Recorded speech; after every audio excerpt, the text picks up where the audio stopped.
వనపర్తి జిల్లా ఆత్మకూరు గాంధీ చౌరస్తాలో సీఎం రేవంత్ రెడ్డి, మంత్రులు ఉత్తమ్ కుమార్ రెడ్డి, వాకిటి శ్రీహరి చిత్రపటాలకు కాంగ్రెస్ నేతలు పాలాభిషేకం చేశారు.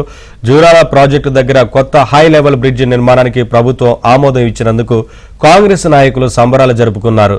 ఈ బ్రిడ్జి నిర్మాణంతో 11 కిలోమీటర్ల వరకు రవాణా మెరుగుపడుతుందని కాంగ్రెస్ నేతలు తెలిపారు. గద్వాల్, వనపర్తి, నారాయణపేట జిల్లాలకు విస్తృతంగా ప్రయోజనం చేకూరనుందని ఆశాభావం వ్యక్తం చేశారు.